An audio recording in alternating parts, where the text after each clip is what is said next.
Prime Minister Dr. Rahana Lugunda, Speaker of Parliament Rebecca Twalakadaga n'abakabasinganya okubiri okuba tooki ku ngeri abaana abato gye baliisibwamu.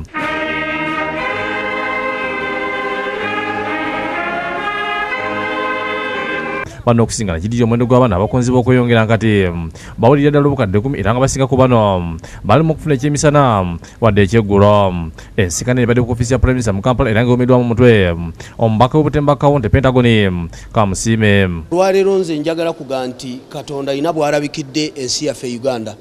Ababaka basazeewo okwekolamu omulimu okulabika nti bakyusa mbeera era nze kati wendaga ndabayo nkiraba nti ababaka bagenda kukola ekyamaanyi mu foramu eno. Onanyigidde nti essira gavumenti eriteeka nnyo ku nnyingiza y'abantu basobola okugoba obwavu mu maka kyokka ne beerabira okubayigiriza enda ennungi ekiviirako n'abaana okukonziba. Abantu abo abalidde ennyo ne bagejja ne bafuna omugejjo n'abo abatalina kyakulya nga bakonzibye tulina okuba nga tubakwatako okulabika nti tutereeza bulamu bwabwe babeere nga batambulira mu bulamu obulungi obutajja kubasindikiriza mu birwadde. Kati ensinkano eno egenda kuba ng'eyambako kuba ababaka bajja kuba basomesa abantu gye bakiikirira ku ndya ennungi.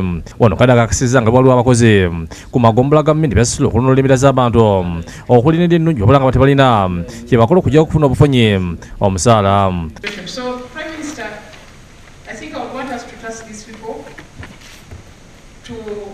We should guide them to what is that what in a home? What are the things that should be grown in that home? We have talked about encapsulating, we talked about matoke, the coffee. But where is the food? How are we addressing the issue of the food? What is the food that acre which you talk about? Ategeeza nti bagenda kubaga ebbaga eriyitibwa National Nutritional Bill okakasa nti muntu yenna wadde omwana addamu okonziba olw'endya embi. National Nutrition Act nimbagamba nti tulina obuvunanyizibwa bugajinga abantu ekirwana kuma twogedde ku bireeta ssente ng'emwanyi n'amatoke n'ebirala naye tetwogedde ku mmere gye balima tubagaye tugerewo ne eka y'emmere naye tubagayiriza olima ki. Ate Prime Minister agamba nti gavumenti neetegefu okukola ekisoboka okukola nga buli muntu ayiga endya eyeetaagisa. The NRM government is committed to deliver the second National Development Plan goal of transforming Uganda into a middle-income country by 2020. In order to deliver on this ambitious national development goal, we must remain alive to the potential game changers in making this vision attainable, of which nutrition is a front runner.